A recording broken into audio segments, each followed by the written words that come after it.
Okay, first, this is all spoilers, okay? All spoilers all the time, so if you don't want spoilers, don't watch this video, okay? On to the rest. Okay, everyone, so the big question, okay? We're going to figure this out through the whole episode. Was Season 8 better than The Room, okay? That is the question we put to you today. We just finished the final episode, okay? And we watched it on Foxtel in Australia, because everyone loves Foxtel. Yes, and it was interesting, to say the least, right? Yeah, I think Emilia Clarke sums it up best. Are you happy with how things ended? Yes. She didn't say yes. You didn't say yes. Best season ever! Or perhaps it was Jon Snow that summed it up best. If you could describe the season finale of Game of Thrones in one word, how would you describe it? Disappointing.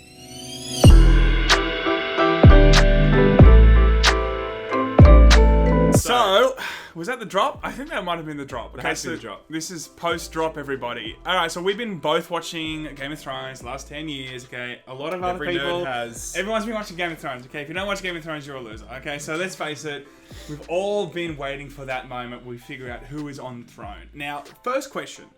Did you like the last episode of the season? I will say that this last episode was far better than the preceding, 3 episodes, which were catastrophes. And I would say that this actually, I feel, landed in the right place for the series. Yep. I feel like this was a good ending, and I would say that it was just the preceding season that fucked this up. And had you spent another 12 episodes getting to this point, it could have been a 10 episode kind of thing. Correct. Or 12 episodes or whatever. 6 of them wasn't enough. I do think that, I was satisfied with this ending, but I think it comes back to pacing. The whole season 8 was completely cooked when it comes to pacing. And to get to this part, to get to this part now, it's like it robs the satisfaction of what we all could have felt. Correct. So I would say, look, in terms of this episode, there were some cringe moments. So, for example, oh my god, when finding Jaime Lannister, that was the worst scene. When Tyrion's like, I gotta go to the Red Keep. Oh, I'm gonna look around. Oh, I might go check out the catacombs. Oh, there's a wall blocked off here. I might go through that little hole. Yeah. Oh, what's going on down here? There's some rubble. Oh, here's my brother's hands. There it is. Terrible. Who'd have thought I would have found it? You know what I mean? The gigantic space of King's Landing. He just happens to go there. Like, come on, that was lazy writing. It was the most cringe thing ever. That the imagery of them lying in the rubble kind of saved it, I guess. But all in all, it was cringy as fuck. Then, what was the other cringe fest that we saw? I think the biggest cringe that after that was when Jon was like, when Tyrion was like, would you have killed all those people? And Jon's like, I don't know. Yeah. Maybe I would have slaughtered innocents. Yeah. Maybe that's in my character to do that. I don't know, man. I'm so torn right now, you know? He was such a cuck. Let's be honest, guys. It was so bad. The whole season leading up to this moment, Jon didn't do fuck all. It was terrible. He was the main character that pretty much took over. After season 1, you slowly but surely understood that he was going to be the protagonist, right? Up until this moment, season 8, he didn't do anything. If we look at the Night King battle, he didn't do anything. If we look at the actual battle of King's Landing, he didn't do anything. It's kind of good that he did come back finally and do something though, and killed that scene there. I was so worried because I've been so disappointed with the scene where Daenerys and Daenerys and Jon are in the throne room and they're like, you know, confessing love or whatever. I was like, oh god, no, please no, because the writing has been so bad this season. I was like, and as we were watching it, I said to Sam, I said, while they were kissing, I said, she better get a fucking knife to the back right now, and I'm gonna be pissed. And all of a sudden, you're like, yes! When I saw him kiss her, I literally went like this, oh my god. So I missed the knife, and then I looked back, and I was like, yes! That was the way to that was the way to end it, in the throne room. And then the whole dragon thing, like melting the throne, great imagery, kind of what you wanted to see, really. Yeah. And like the choosing of the king, okay? The choosing of the king. That was so weird. It was weird, but I'm kind of glad that it's Bran because, I mean, he kind of did rock up like, you know, you haven't done anything. Well, my work is done here. What do you mean your work is done? You didn't do anything. Didn't I? He just kind of rocks up, you know, and it kind of worked because he's like, oh, I've been planning this all along. Yeah, sure you have, Bran. Yeah. Sure, buddy. Anyone else? I love the cuckery of him, of the uncle standing up. I think I'll be best as king. Sansa's like, sit down, bitch. That was perfect. I personally am disappointed with the Bran choice purely for the same reason I was disappointed with Arya killing the Night King. Okay, Arya had nothing to do with the Night King story at all, like nothing. I'm not saying she couldn't. She could.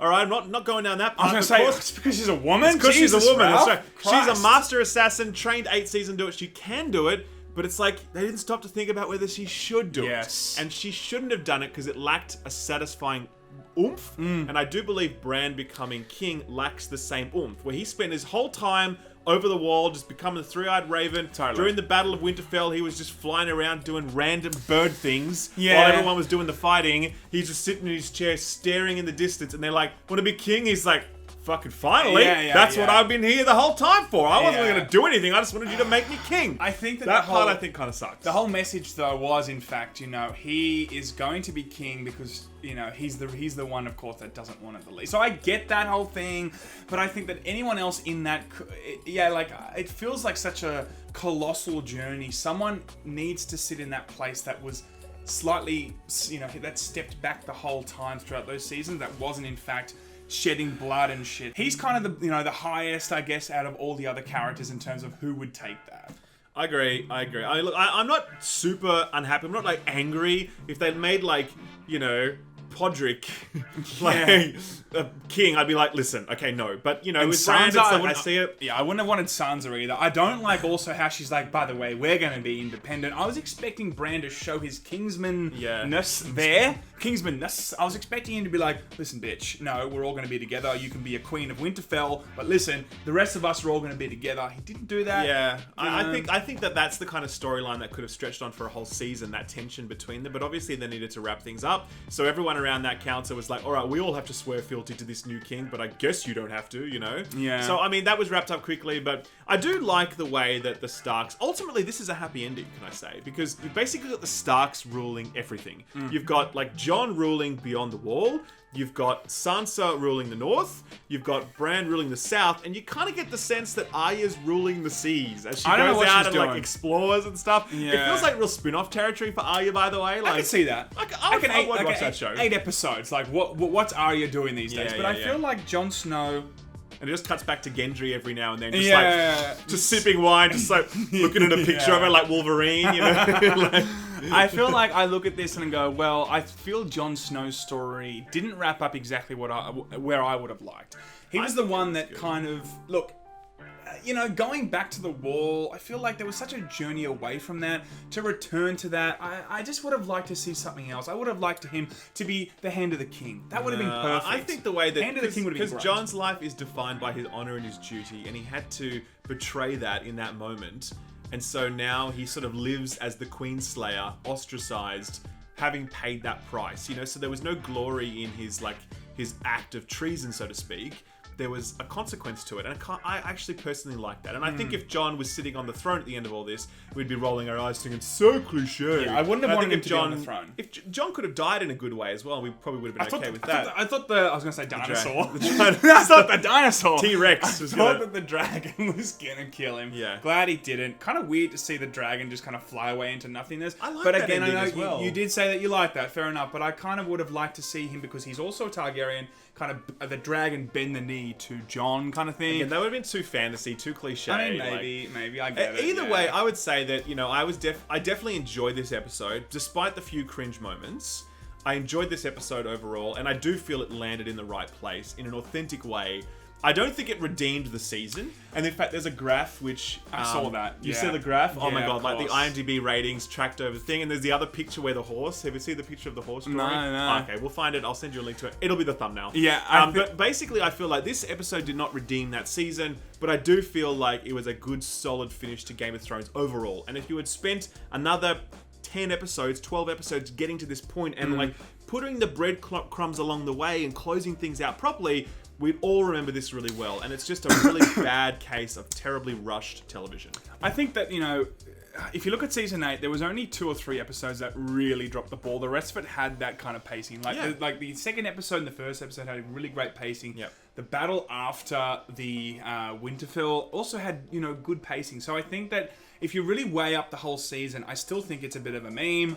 Totally. But all in all, I think that this probably redeems it in a lot of people's minds, that this is in fact good and it ended strong, and they're probably going to forgive the 1 or 2 episodes that really made it feel like a total meme. So I look at this and go, kind of job well done still, because the whole entirety of the whole 8 seasons now feels like it has the ending that most people would have wanted. D&D must be had such a crappy month because they were like, we promise it gets better, guys, and everyone's just like, we fucking hate you, man, like sending them hate mail and anthrax. I was hoping that it wasn't going to be a Sopranos ending where shit just doesn't go down. You're like, okay, this feels like and I get what they were trying to do, like they want the characters to live on in the Sopranos, but in this it needed a definitive ending, and it is delivered. Can I just say, I'm not sure about Bronn being on the High Council either.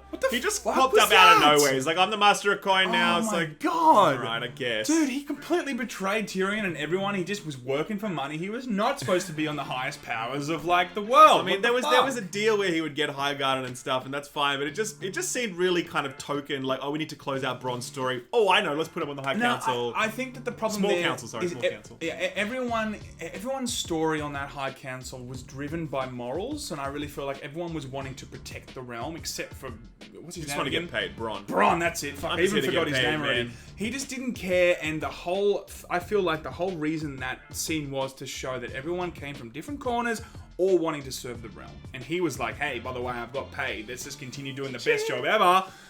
By the way, we need more brothels. Yeah. Anyway, that's Game of Thrones Season 8. And in fact, that's Game of Thrones finished. Now there's 5 more spin-offs that are being worked on. Let us know in the comments below what your opinions are. Yes, no spoilers. We can discuss it with you. No, there'll be all spoilers in here because it's a spoiler. Oh yeah, what am I talking about? There'll be spoilers. Don't spoil the ending in the comments, guys. Okay, don't spoil it. Endgame also. And we'll end with this awesome photo that we found that we wanted to use in the thumbnail, but we can't, and because it would spoil everything. But it's a great photo. Latest.